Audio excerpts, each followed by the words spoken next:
Good morning. Welcome to Market Today by ECTRA Arulrajhan. Today is 27/4/2023. Every day நம்ம pre market இன்ஃபர்மேஷனை கூட share பண்ணிக்கிறோம். இன்றைய தகவலை பார்க்கலாம்.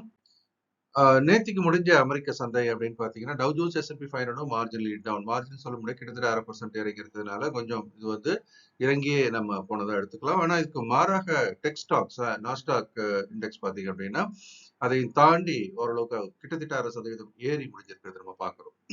ஆக இப்போ மார்க்கெட்டோட நிலைமை அப்படின்னு பார்க்கும்போது பொருளாதார ரீதியாக அமெரிக்க சந்தையானது ஒரு பின்னடைவை சந்தித்துக் கொண்டிருக்கிற ஒரு நிலையில நாஸ்டாக் என்று சொல்லக்கூடிய டெக் நிறுவனங்களுடைய ஒரு ஏற்றம் என்பது கொஞ்சம் ஒரு எதிர்மறையான, அதாவது இதுக்கு ஆப்போசிட்டாவே நடக்கிறத நம்ம பார்க்கிறோம். சரி, பார்க்கலாம். ஆசிய சந்தைகள் அப்படின்னு பார்க்கும்போது இன்னைக்கு ஜப்பானோட நிக்காய் மட்டும் கொஞ்சம் இறங்கி இருக்கு, மற்றதெல்லாம் மார்ஜினலி அப். ஆனால் ஒரு பெரிய அளவில் ஏற்றம் பெரிய அளவில் இறக்கம் என்று சொல்ல முடியாத நிலையாக இருந்தாலும் கூட இங்க இருக்கக்கூடிய ஒரு மேஜர் இண்டஸ்ட்ரீஸ் அப்படின்னு பார்க்கும்போது நிக்காய் தவிர மீது எல்லாமே கொஞ்சம் ஏறி நிற்கிறது அப்படின்றது ஒரு பாசிட்டிவான ஒரு விஷயமாக நம்ம பார்க்கலாம். அதே நேரம் நம்முடைய நிப்டி சிங்கப்பூர்ல எஜெக்ஸ் நிப்டி என்ற பெயரில் வியாபாரம் ஆகிறது. இது மார்ஜினலி கேப் டவுன் அப்படின்னு நம்ம பார்க்கிறோம். ஸோ ஒரு 20-25-30 புள்ளிகள் என்ற அளவில் தற்போது இறங்கி துவங்கி வியாபாரமாகி வருகிறது. ஆனாலும் நேற்று எஃப்ஐஎஸ் வாங்கியிருக்கிறாங்க அப்படின்றத நம்ம பார்க்கும்போது இறக்கங்கள் மீண்டும் எழுச்சி பெறலாமோ அப்படின்றதையும் நம்ம மனதில் வைத்துக் கொள்ள வேண்டும். நிஃப்டியோட ரேஞ்ச் நம்ம பேசிட்டு இருக்கிறோம். இப்போ சப்போர்ட் 70,440, ரெசிஸ்டன்ஸ் 70,850. ஸோ இந்த அப்பர் எண்ட்ல தான் போய் இப்போ இடித்து கொண்டு இருக்கிறது. இதை உடைத்து மேலே நிற்குமா அப்படின்றது ஒரு கேள்விக்குறியுடன் நம்ம இப்போ பார்த்துட்டு இருக்கிறோம். ஸோ இன்னைக்கு அதை நம்ம கவனத்தில் எடுத்துன்னு பார்க்கலாம். நிஃப்டி பேங்க் பொறுத்த வரைக்கும் அதே மாதிரி அந்த அப்பர் எண்ட் அப்படின்றதுக்கு அருகாமையில் தற்போது இருந்து வருகிறது. ஒரு 500 புள்ளி 600 புள்ளி தள்ளி இருக்குதுன்னு வச்சுக்கோங்களேன். இருந்தாலும் கூட 43,100, ஏன்னா ஒரே நாள் 500 புள்ளிகள் ஏறலாம். இருந்தாலும் இப்போதைக்கு 43,100 வலிமையான தடைநிலையாக இருப்பதை நம்ம பார்க்கிறோம். சப்போர்ட் 41,000. மேக்ரோ எக்கனாமிக்கல் ஃபேக்டர்ஸ் பார்க்கும்போது 10-year bond yield 3.41, dollar index 101.7, Brent crude 77. இது எல்லாமே கொஞ்சம் சாதகமான, பங்கு சந்தைக்கு ஒரு சாதகமான சூழல் இருக்கிறத நம்ம பார்க்கிறோம். தங்க விலை மட்டும் குறையல, அப்படியே இருக்குதுன்னு பார்க்குறோம். ஒரு அவுன்ஸ் அப்படின்றது 1999 இப்போ வியாபாரமாகி வருகிறது. முன்னாடி 998 இருந்து சும்மா $1 தான் மாதிரி இருக்கு. ஆனாலும் கூட அது விழாமல் தாக்குப்பிடித்துக் கொண்டிருப்பது நம்ம கவனத்துடன் பார்க்க வேண்டியிருக்கு. ஒருவேளை பங்கு சந்தை வீழ்ச்சி அடைந்தால் கோல்டு அப்படின்றது மீண்டும் பெரிய ஏற்றத்துக்கு தன்னை தயார் பண்ணலாமோ அப்படின்னு ஒரு ஐயத்தை தற்போது ஏற்படுத்தி வருகிறது. USD INR 81.76 கிட்டத்தட்ட 82.20 மெல்ல மெல்ல வலிமை அடைந்து 81.76 இருக்கிறது நம்ம பார்க்கணும். மேக்ரோ எக்கனாமிக்கல் ஃபேக்டர்ஸ்லேயே அடுத்தடுத்து நடக்கக்கூடிய சில முக்கியமான விஷயங்கள் போட்டிருக்கோம். ஸோ இன்றும் மிக முக்கியமான தினம். யூஎஸோட Q1 GDP வரக்கூடிய நாள். Bank of Japan interest rate பற்றி அவர்களுடைய கருத்துக்களையும் தெரிவிக்கக்கூடிய ஒரு நாள்.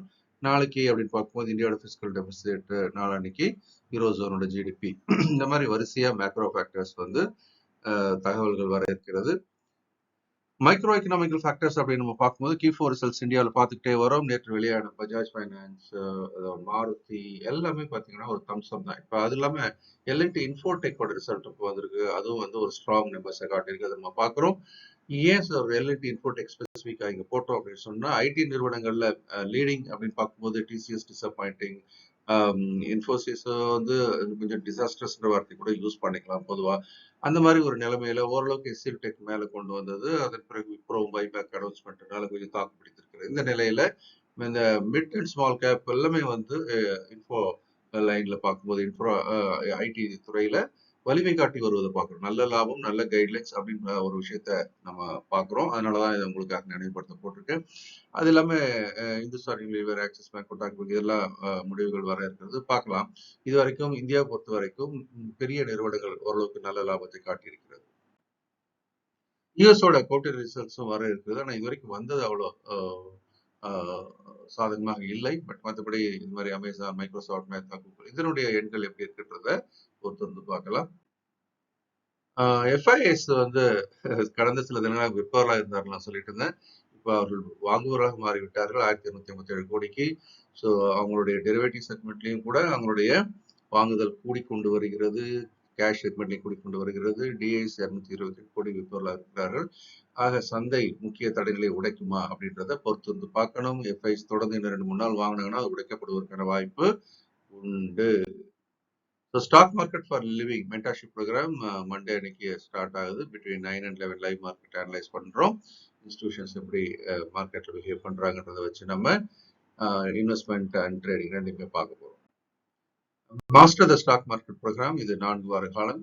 எல்லா ஒர்க்கிங் ப்ரொஃபஷனலும் வேலையெல்லாம் முடிச்சுட்டு 8 to 9 மணிக்கு படிக்கிறதுக்கு எதுவாக வச்சிருக்கிறோம். ஸோ இந்த நிகழ்ச்சியில் டெக்னிக்கல் ஃபண்டமெண்டல் எஃபோர்ட் எல்லாத்தையுமே கவர் பண்ணுறோம். நிஃப்டிய ஒவ்வொரு நாளும் 11 மணிக்கு லைவா நம்ம அனலைஸ் பண்றோம். நேற்று வீடியோ கூட போய் பாருங்க. சூப்பர்பா ஒர்க்கா இருக்கிறதையும் அதில் பார்க்கலாம். கேண்டில் ஃபார்மேஷன் அப்படின்னு சொன்னா நேற்றோட கேண்டில் எந்த கணக்கில் சேர்க்கறது அப்படின்ற மாதிரி இல்லாம ஒரு பர்டிகுலர் ஷேப்குள்ள கொண்டு வர முடியல. அது வந்து நீங்க ஓகே சார் ஷேடோ இருக்கு ஹேமர்ல கொண்டு வரலாம் அப்படின்னு சொல்லவும் முடியாது. அதே சமயம் இதை வந்து நம்ம ஒரு ஸ்பின்னிங் டாப் வகையால கொண்டு போய் சேர்த்துடலாமான்னு அப்படிதான் சேர்க்கணும்னு தோணுது. ஆனா கீழே இருக்கக்கூடிய அந்த ஷேடோ பவுன்ஸ் பேக் ஆனதும் மேல பாடி ஓரளவுக்கு வலிமை பெறுவது பார்க்கும்போது எந்த கேட்டகரியில் சேர்க்க முடியல. ஆனா என்ன சொல்லலாம், புல்லிஷ் கேண்டில் அப்படின்னு ஒரு கேட்டகரியை நான் போட்டிருக்கேன். அதே மாதிரி இப்போ முக்கியமான தடைநிலையில் இருக்கிறது. 17,850 உடைக்கப்பட்டால் நான் ஏற்கனவே சொல்லியிருக்கேன் reverse head and shoulder pattern form ஆகி அதன் பிறகு இது எதை நோக்கி போகலாம், 18,500 நோக்கி கூட போகலாம். 18,100 immediate target, next target 18,500. But it has to sustain above 17,850. So இந்த வீடியோ உங்களுக்கு பிடிச்சிருக்க நம்புறேன். லைக் பண்ணுங்க, ஷேர் பண்ணுங்க, உங்களுடைய கமெண்ட்ஸும் இதில் போடுங்க. இந்த நாளும் இனிமையான நாளாக இருக்க என்னுடைய மனமார்ந்த வாழ்த்துக்கள். இந்த வீடியோ உங்களுக்கு பிடிச்சிருக்கோன்னு நம்புறேன். நீங்களும் லைக் பண்ணி ஷேர் பண்ணுங்க, உங்களுடைய கமெண்ட்ஸையும் போடுங்க. இந்த நாளும் இனிமையான நாளாக இருக்க என்னுடைய மனமார்ந்த வாழ்த்துக்கள்.